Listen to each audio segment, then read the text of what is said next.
আমি বলব না একদম ওই জায়গাটাতে আমরা পুরোপুরিভাবে পৌঁছাই গেছি।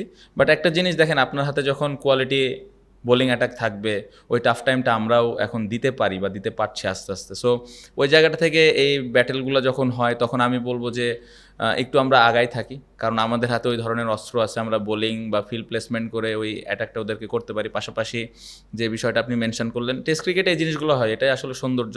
সো ওই জায়গাটাতে, ওই মোমেন্টগুলোতে যারা মেন্টালি জিতবে, আমার মনে হয় বোলিং ব্যাটিংয়েও তখন বাড়তি একটা সুবিধা বোলাররা পায়। সো এটা ভালো লেগেছে অ্যাজ এ ক্যাপ্টেন, যখন দেখি যে মাঠে ওই টাফ টাইমটাও আমরা দিতে পারছি, এটা অবশ্যই একটা ভালো লাগার বিষয়। এরকম খুব কমই হয়েছে, এবং আমরা সবসময় ড্রেসিং রুমে আলাপ করতাম যে ক্রাঞ্চ মোমেন্টে বা টাফ টাইমে কিভাবে আমরা একটা দল হিসেবে দলকে একটা ভালো অবস্থানে নিয়ে যেতে পারি।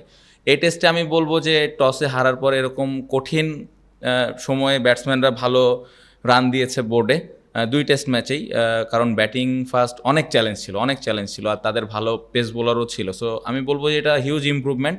পাশাপাশি ফার্স্ট টেস্টের ডিক্লিয়ারেশনটা একটা অনেক বড় ব্যাপার ছিল, এবং নতুন একটা জিনিস ছিল বাংলাদেশের ক্রিকেটে। সো এই দুইটা জিনিস আমি বলবো যে ভবিষ্যতে আমাদেরকে আরও কনফিডেন্স দিবে, এবং ওই বিশ্বাসটা জোগাতে সাহায্য করবে যে না, যে কোনো সিচুয়েশনে, যে কোনো কন্ডিশন থেকে আমরা দলকে ভালো অবস্থানে নিয়ে যেতে পারি।